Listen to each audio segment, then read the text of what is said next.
Halo, nama aku Evelyn. Aku adalah seorang sentenial yang bekerja di KPPN Ambon. Hari ini, aku bakal ketemu teman-teman aku nih. Nah, kenalin, ini teman aku yang namanya Ovi. Kalau yang ini namanya Ica. Mereka berdua ini mahasiswa yang super sibuk ngerjain riset, sibuk ngerjain makalah, sibuk ngerjain skripsi. Kira-kira kita mau ngomongin apa ya ntar?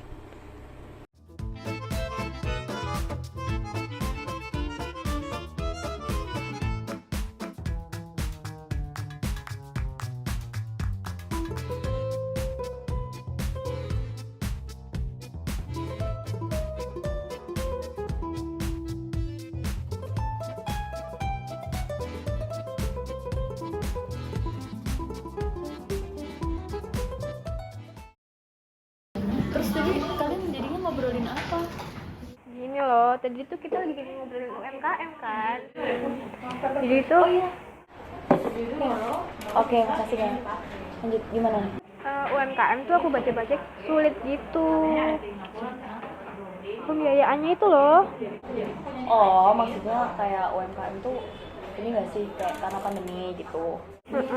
Maksudnya kayak pembiayaan tuh kayak kalian merasa UMKM tuh kesulitan di dana.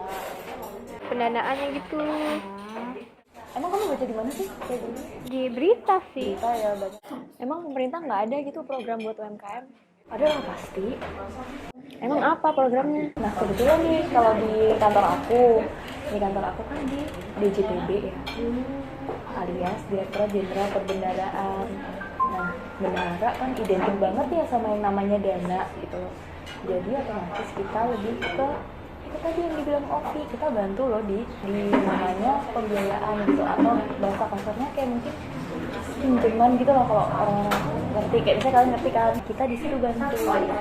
Jadi pemerintah tuh di DJPB khususnya itu provide yang namanya pembiayaan KUR dan UMI. KUR itu kepanjangan kredit usaha rakyat, dan kalau UMI itu pembiayaan ultramikro. Program KUR atau Kredit Usaha Rakyat merupakan program prioritas pemerintah dalam mendukung UMKM melalui pemberian kredit atau pembiayaan modal kerja dan investasi.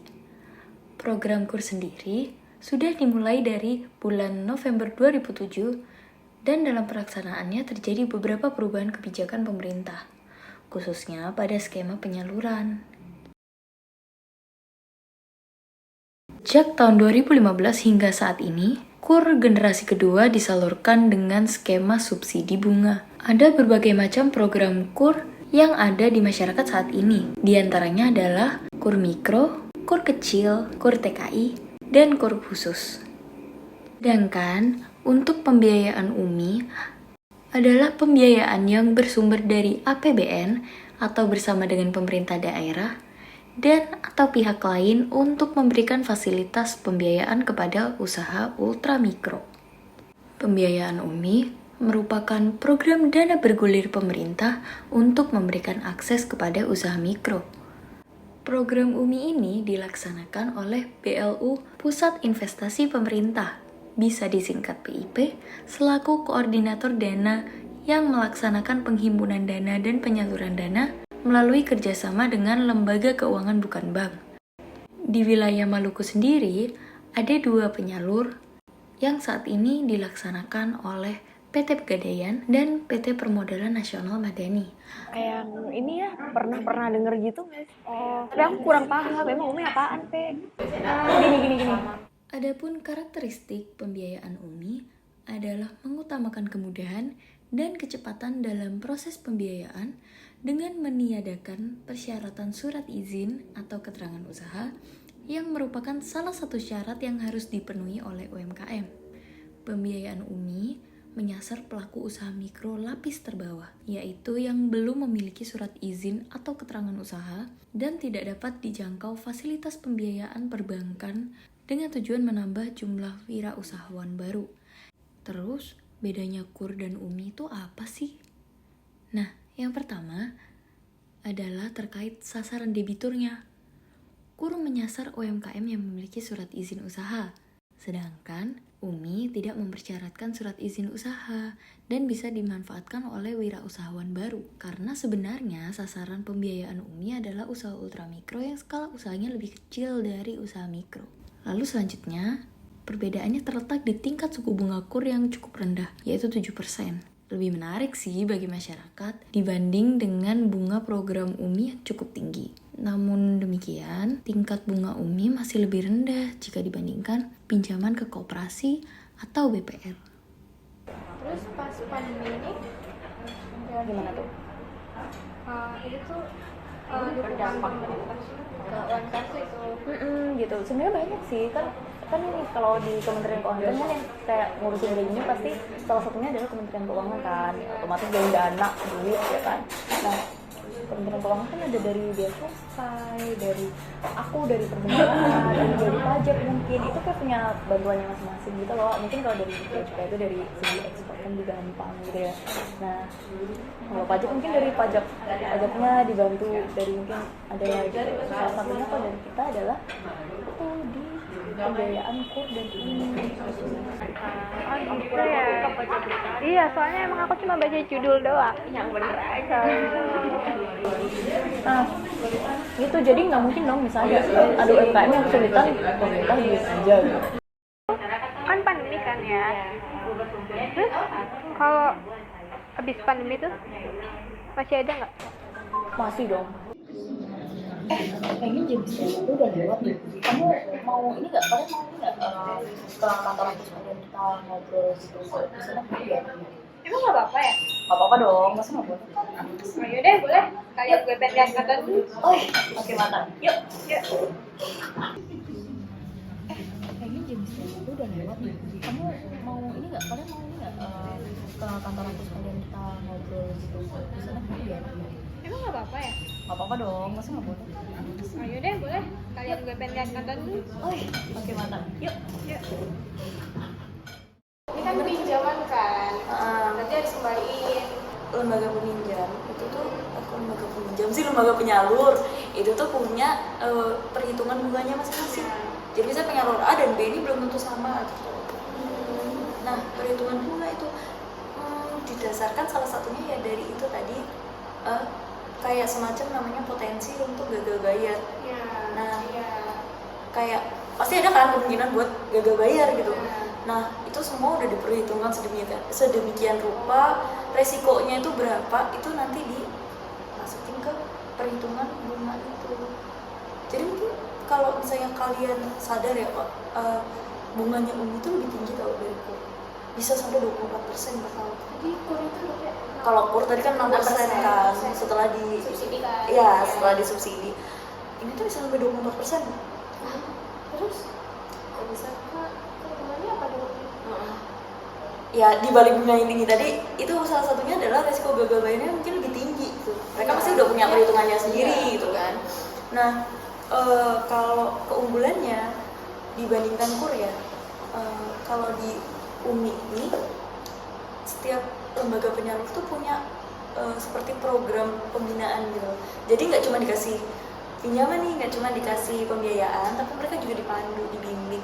Mereka kadang dibikinkan sekelompok-kelompok kecil gitu. Jadi kayak gini lah ibaratnya kalau misalnya kalian bingung ya, kalian pernah kan di sekolah nih kerja kelompok, dibikin kelompok-kelompok belajar buat lebih gampang. Nah itu tuh kayak gitu, jadi kayak saling sharing, saling berbagi pengetahuan, terus nanti ada bimbingan dari mereka kayak cara membangkitkan UMKM itu gimana. Oh, bimbingan tentang mengelola UMKM. Iya, tentang mengelola UMKM gitu. Terus bahkan ada di beberapa wilayah juga yang kayak semacam showcase-kan UMKM ini, brand-brandnya gitu. Jadi kayak mereka bantu promosi juga. Jadi nggak cuma yang kayak Minjemin doang. minjemin doang. Kan ada kan kayak berbagai macam program lain. Aku juga dengar-dengar juga beberapa wilayah kayak pemerintahan atau mungkin ada pihak ketiga juga yang menawarkan berbagai pinjaman ini gitu. Sayang juga sih di masyarakat sebenarnya kayak yang Ovi bilang tadi kan, pembiayaan itu masih jadi satu isu utama gitu. Kayak mayoritas masyarakat ya Vi ya, kayak percaya nggak sih kalau mereka tuh masih lebih ngandelin pinjaman ke pihak keluarga mungkin, atau pihak-pihak yang nggak resmi gitu, dengan bunga yang nggak pasti juga gitu, kan sayang banget nih gitu. Nah inilah yang mendasari kenapa sih selain pemerintah itu membuatkan semacam program seperti ini, juga tujuan dan kelebihan UMI ini sendiri gitu. UMI itu bukan sekedar pembiayaan gitu.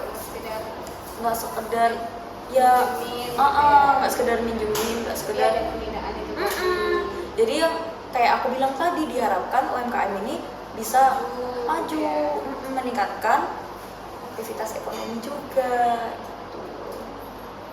Emang nih selama ini nih ini kan udah berjalan ya, efektif nggak sih itu? Efektif ya, kalau misalnya UMI ini, kami ya di DJPB khususnya di KPPN nih tempat aku. Nah di KPPN itu ada yang namanya monitoring dan evaluasi UMI. Dalam proses pelaksanaannya, monitoring dan evaluasi penyaluran pembiayaan ultramikro diatur dalam Per 6 tahun 2022. Dalam Per 6 tersebut, diatur di dalamnya petunjuk-petunjuk teknis pelaksanaan monitoring dan evaluasi pembiayaan UMI. Di antaranya adalah pengukuran nilai keekonomian debitur, monitoring ketepatan data penyaluran, dan monitoring dan evaluasi lainnya.